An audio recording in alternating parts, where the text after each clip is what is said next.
ఆంధ్రప్రదేశ్ కూటమి ప్రభుత్వానికి సంబంధించినటువంటి మంత్రులు వివిధ కారణాలతో విదేశీ పర్యటనలో ఉన్నారు. మరోవైపు రాష్ట్రంలో మాత్రం తీవ్రమైనటువంటి ఇంధన కొరత ఏర్పడింది. ఎక్కడ చూసినా సరే పెట్రోల్ బంకుల ముందు నో స్టాక్ బోర్డులు దర్శనమిస్తున్నటువంటి పరిస్థితి. సో ఇతర రాష్ట్రాలు అంటే ఆంధ్రప్రదేశ్ కు పొరుగునున్న రాష్ట్రాల్లో లేనటువంటి ఇంధన కొరత ఆంధ్రప్రదేశ్ లోనే ఎందుకు ఇంత తీవ్రంగా ఉంది?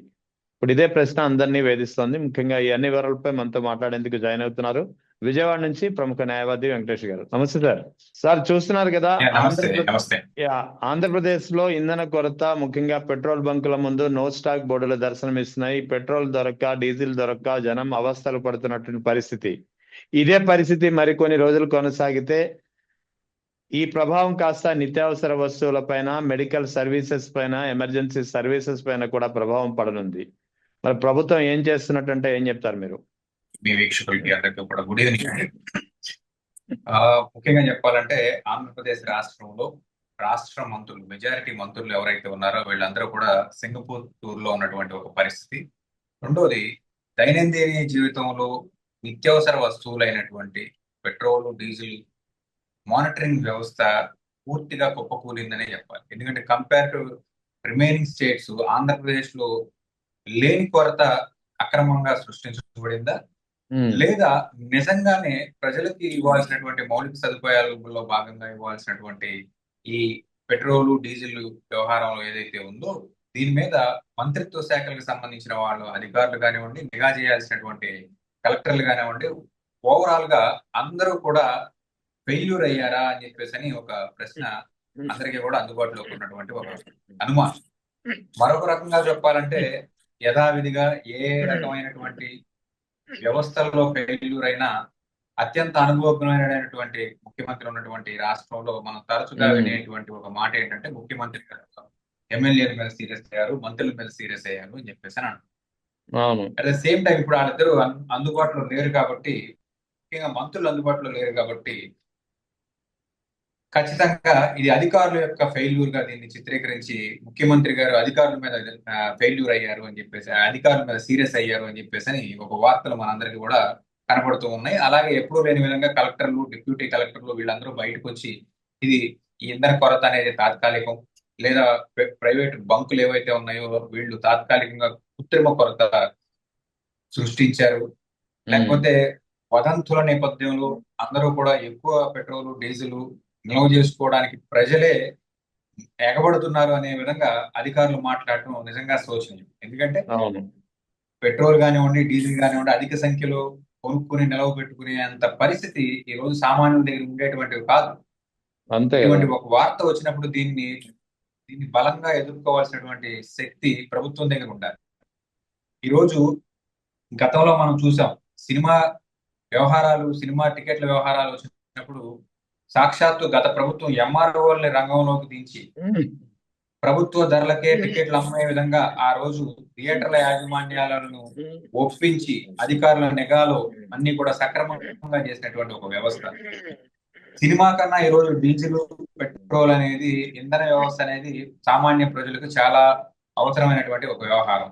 ఇక్కడ ఎందుకు ప్రజలకి సంబంధించినటువంటి ఒక కృత్రిమ కొరత సృష్టిస్తున్నారు బంకులు వాళ్ళు అని చెప్పేసి ప్రభుత్వం నిసిగ్గుగా మాట్లాడుతున్నప్పుడు ఈ సమయంలో ఎందుకు ప్రభుత్వ అధికారులని అక్కడ నిఘా ఉంచి వాళ్లతో మానిటర్ చేయించట్లేదు అనేది చాలా పెద్ద ప్రశ్న. ఓవరాల్ గా ఏంటంటే ఇది టోటల్ గా కార్పొరేట్ వ్యవస్థలోకి వెళ్ళిపోయినటువంటి ఒక ఇంధన వ్యవస్థ మీద ప్రభుత్వం పూర్తిగా అవగాహన కోల్పోయింది, వాళ్ళ యొక్క డే టు డే యాక్టివిటీస్ మీద అనేది మనకు అందరికీ అర్థమవుతున్నటువంటి ఒక విషయం. మరొక విషయం ఏంటంటే, రాగల వారం రోజుల్లో ఇరాన్ యుద్ధం ముగియబోతుందో లేకపోతే ఇంకా పెరగబోతుందో, ఇటువంటి క్రమంలో భారతదేశంలో వివిధ రాష్ట్రాల్లో జరుగుతున్న ఎలక్షన్స్ వ్యవహారం అంతా కూడా ఒక పొలికి వచ్చేటువంటి ఒక క్రమంలో రేట్లు కూడా పెరుగుతాయి, ఇంధన రేట్లు భారీగా పెరుగుతాయి అనే ఒక వదంతులు కూడా వ్యాప్తి చెందుతున్నటువంటి ఒక పరిస్థితి. దీని మీద కేంద్ర ప్రభుత్వం ఏ రోజు కూడా స్పందించి లేదు అలాంటిది జరగవు అని చెప్పేసి అటు కేంద్ర ప్రభుత్వం కానీ లేదా ఇటు రాష్ట్ర ప్రభుత్వం కానీ ఒక అధికారిక ప్రకటన ఇచ్చేటువంటి పరిస్థితిలో అయితే కనిపించేటువంటి స్థితి ఈ రోజు లేదు. దీనివల్ల ఇక్కడ ఎక్కడ పొరపాటు జరిగినా కంప్లీట్ గా దీనికి డ్యామేజ్ అయ్యేది, దీనికి బాధితులయ్యేది మాత్రం ప్రజలు. కాబట్టి ప్రభుత్వాలు ఇంకా కొంచెం శ్రద్ధతో వ్యవహరించాల్సినటువంటి పరిస్థితి. ముఖ్యంగా ప్రపంచ ఆర్థిక వ్యవస్థని మనం ఢీకొనాలి, లేకపోతే ఈ ప్రపంచ ఆర్థిక వ్యవస్థలో మనం మూడవ వ్యవస్థగానో నాలుగో వ్యవస్థగానో తయారవ్వాలి అనేటువంటి ఒక ప్రణాళికతో ముందుకెళ్లేటువంటి ఈ క్రమంలో మన రాష్ట్ర మంత్రులు పక్క రాష్ట్రాల్లోకి వెళ్ళి పరిపాలనా విధానాలు నేర్చుకోవడం అనేది చాలా సిగ్గుచేటు, పక్క దేశాలకు వెళ్ళి నేర్చుకోవడం అనేది చాలా సిగ్గుచేటు వ్యవహారం. ఎందుకంటే సింగపూర్ వ్యవస్థ పూర్తిగా ఈ రాష్ట్రంలో సగం కూడా ఉండేటువంటి పరిస్థితి కాదు. అది కూడా సింగపూర్ పర్యటనకి వెళ్ళినటువంటి మంత్రులు, ఒకళ్ళు అగ్రికల్చర్ మినిస్టర్, మరొకరు హోమ్ మినిస్టర్, మూడవది బీసీ వెల్ఫేర్ మినిస్టర్, ముఖ్యంగా చెప్పుకోవాల్సి వస్తే. కానీ వెళ్ళిన వీళ్ళ ఎజెండా ఏంటి?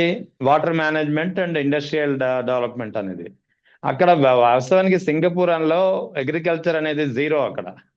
అక్కడ అగ్రికల్చర్ మినిస్టర్ వెళ్ళి ఏం చేస్తారో తెలీదు. అనిత హోమ్ మినిస్టర్ అక్కడికి వెళ్ళి ఏం స్టడీ చేస్తారో తెలీదు.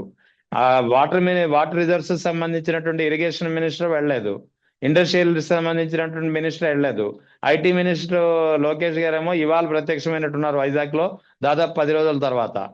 మనకి వీళ్ళంతా అక్కడికి వెళ్ళి స్టడీ టూర్ చేస్తున్నారా, దేని మీద చేస్తున్నారా అధ్యయనం అనేది తెలియాలి. అదేనండి, ఇప్పుడు నిజంగా చెప్పాలంటే ఇప్పుడు ప్రపంచమే ఒక కుగ్రామం అయిపోయినటువంటి ఒక పరిస్థితి. ఇంటర్నెట్ వ్యవస్థలో ఈరోజు ప్రతి సామాన్యుడి చేతిలో కూడా ఒక మొబైల్ ఫోన్ ఉండి దానిలో ఎక్కడ పరిస్థితులు ఎలా ఉన్నాయి, లేకపోతే ఎవరు ఎటువంటి అభివృద్ధిని తీసుకు ముందుకు వెళ్తున్నారు, ఏ దేశంలో అవలంబించేటువంటి ఆర్థిక విధానాలు ఏంటి, వాళ్ళ యొక్క బడ్జెట్లు ఏంటి, వాటి ఎలకేషన్స్ ఏంటి, వాటి యొక్క యూటిలైజేషన్స్ ఏంటి, మొబిలైజేషన్స్ ఏంటి అనేది పూర్తిగా ఈరోజు ఇంటర్మీడియట్ తరగతి చదువుకునేటువంటి పిల్లలు కూడా మాట్లాడుతున్నటువంటి ఈ క్రమంలో ఇక్కడ నుంచి ఒక జంబో కార్యవర్గాన్ని వేసుకుని సంబంధిత శాఖ మంత్రులు లేకుండా ఏదో పర్యటన, ప్రభుత్వ ఖర్చుతో ప్రజల డబ్బుతో పర్యటనలు చేయడానికి ఉపయోగపడేటువంటి ఒక కార్యక్రమంగా ఉందే తప్ప ఈ సింగపూర్ పర్యటన వల్ల మంత్రులు నేర్చుకునే నాలెడ్జ్ జీరో. దీని మీద ఈ రాష్ట్ర ప్రభుత్వానికి వచ్చేటువంటి అభివృద్ధి కానీ అభివృద్ధి ఫలాలు కానీ జీరో ఉంటాయి. దీనికి సంబంధించి ముఖ్యంగా ప్రభుత్వానికి బాధ్యత వహించి ఈ ప్రభుత్వం వస్తే మంచి జరుగుతుంది, ఈ ప్రభుత్వం బాధ్యత నేను తీసుకుంటాను అని చెప్పినటువంటి వ్యక్తులు ఈరోజు కనపడినటువంటి ఒక పరిస్థితి. కొంతమంది కుహానా మేధావులు వచ్చి అసలు ఈ పర్యటన వల్ల అద్భుతాలు జరుగుతాయి అని చెప్పేసి చెప్తున్నటువంటి ఒక వ్యవహారం కూడా మనం అందరం చూస్తున్నాం. లెట్ us see ఏం జరుగుతుందో ఏంటనేది ఒకసారి చూడాలి. ఇంకా భవిష్యత్తు నిర్ణయించాలి. వీళ్ళు చేసేటువంటి ఈ దుబారా కానివ్వండి, వీళ్ళు చేసేటువంటి ఈ కార్యక్రమాలు కానివ్వండి, చూడాలి, విశ్లేషణ చేయాల్సినటువంటి అవసరం. ఇక్కడ పెట్రోల్ బంకుల్లో ఎక్కడ చూసినా సరే నో స్టాక్ బోర్డులు కనిపిస్తున్నాయి. ప్రజలు అవస్థలు పడుతున్నారు. అయినా సరే అధికారులు వచ్చేమో ఎక్కడ ఏం లేదు, అంతా బాగానే ఉంది, సవ్యంగా ఉంది అని చెప్తున్నారు.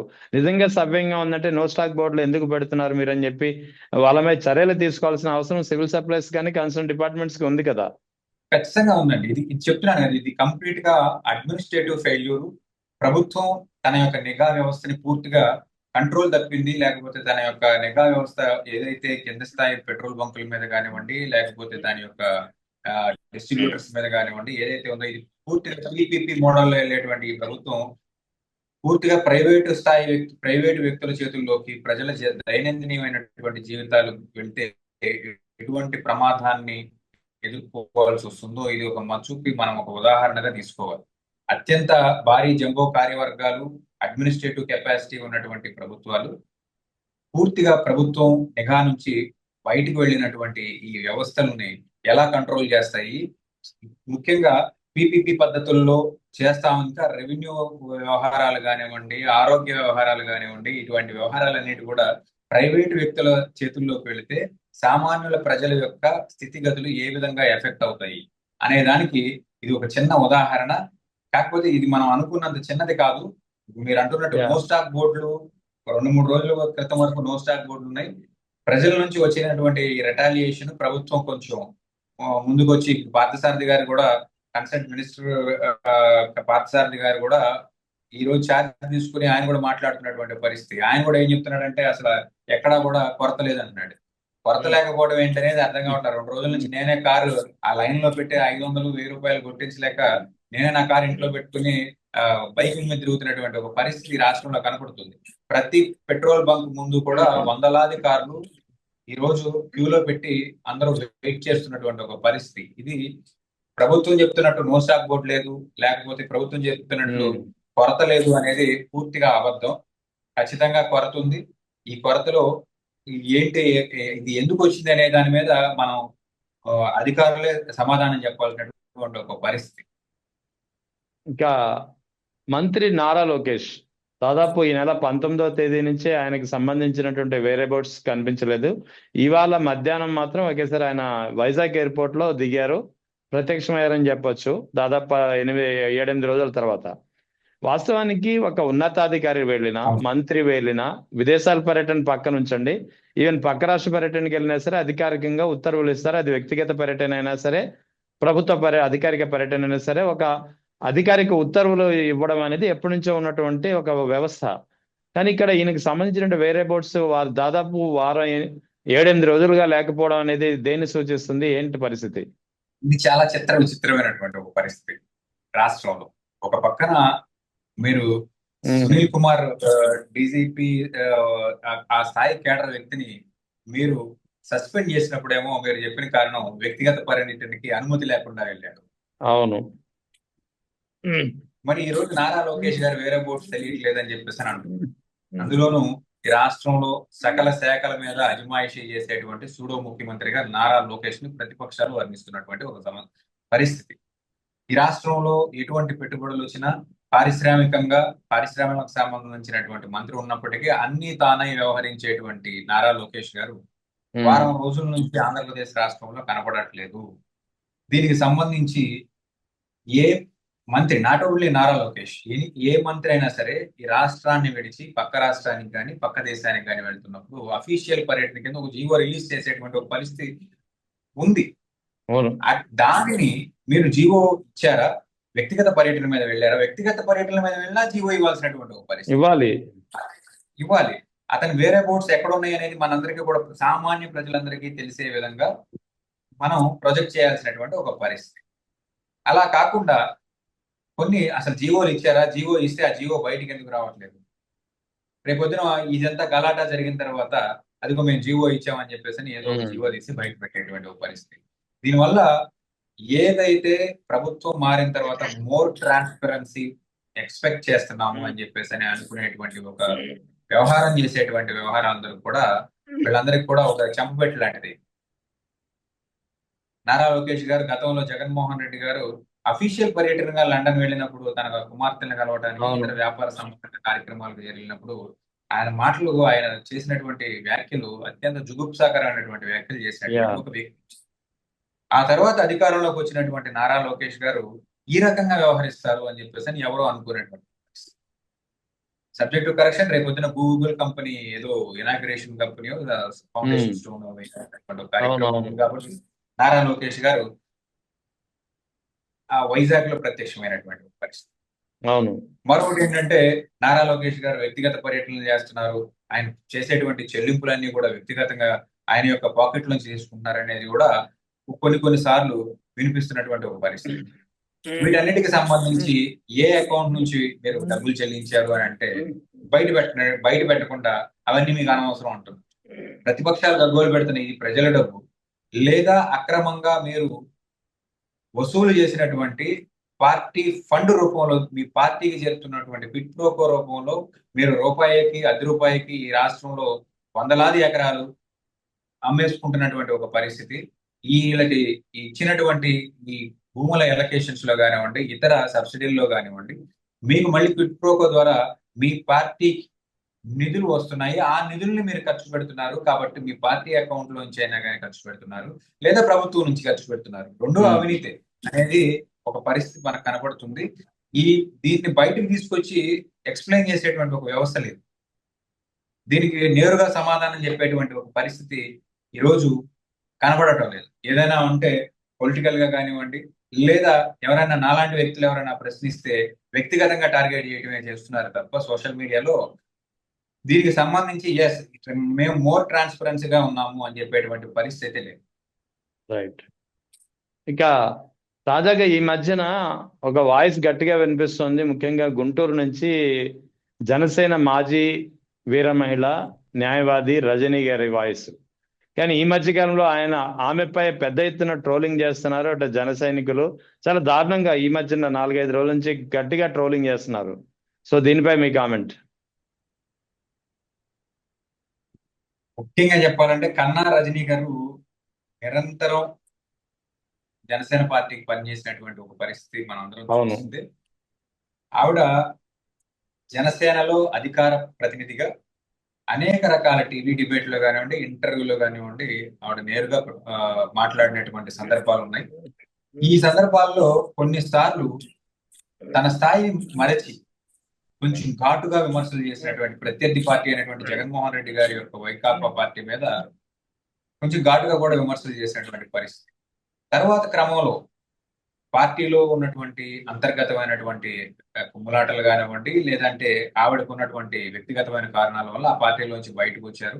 ఆ Yeah. పార్టీలో జరుగుతున్నటువంటి సహజంగా ఒక సినిమా నటుడు పెట్టినటువంటి పార్టీ కాబట్టి అందులో జరుగుతున్నటువంటి దైనందిన కార్యక్రమాలన్నిటి మీద కొంత సమాజం క్యూరియాసిటీగా ఉంటుంది. సో ఏం జరుగుతుంది ఇంటర్నల్ గా అనేది. సో ఇంటర్నల్ ఇన్ఫర్మేషన్ ఏదైతే ఉందో అది కన్నా రజనీ గారి ద్వారా కొంత బయటకు వచ్చిన క్రమంలో ఆవిడ వ్యక్తిగతంగా టార్గెట్ చేయడం, దాని మీద ఆవిడ ఇంకా ఫోకస్ ఎక్కువగా పెట్టి పవన్ కళ్యాణ్ గారి యొక్క ఆరోగ్య పరిస్థితి మీద లేకపోతే కొంత వ్యంగ్యంగా మాట్లాడడం ఏదైతే ఉందో ఇది ఖండించదగినవి. అయితే దీనికి సంబంధించి అత్యంత హాస్యాస్పదం ఏంటంటే మొన్నటి వరకు కొంత అధికార ప్రతినిధులందరికీ ట్రైనింగ్ ఇచ్చి జనసేన పార్టీకి సంబంధించినటువంటి ఒక 10-15 మంది అధికార ప్రతినిధులని వ్యక్తిగతంగా పవన్ కళ్యాణ్ గారి యొక్క కనుసన్నల్లో వాళ్ళందరినీ ట్రైన్ చేయించి అనేక రకాల మాక్ డ్రిల్స్ చేయించి వాళ్ళందరినీ కూడా ఈ రోజు కన్నా రజనీ గారి దగ్గర మీద ప్రయోగించడం అనేది అసలు ఆ పార్టీ విధి విధానాలు అంటే ఎవరికి అర్థం కానటువంటి పరిస్థితి. ప్రత్యక్షంగా అనేక రకాల టీవీ డిబేట్లో వైఎస్ఆర్సీపీకి సంబంధించినటువంటి అధికార ప్రతినిధులు నేరుగా పవన్ కళ్యాణ్ గారి యొక్క శాఖ మీద అనేక విమర్శలు చేస్తున్నటువంటి పరిస్థితి. వాటి మీద ఎవరు సమాధానం చెప్పేటువంటి పరిస్థితి ఈరోజు అధికార ప్రతినిధుల ముసుగులో వచ్చేటువంటి వారు ఎవరికి కూడా ధైర్యం చేయట్లేదు. మరొక పక్కన నిన్నటి వరకు ఆళ్లతో సావాసం చేసి బయటకు వచ్చినటువంటి బోలిశెట్టి సత్యనారాయణ గారు అటవీ శాఖకు సంబంధించినటువంటి పర్యావరణానికి అనుమతులు లేనటువంటి కార్యక్రమాలు అనేక రకాలుగా ఈ రాష్ట్రంలో జరుగుతున్నాయి.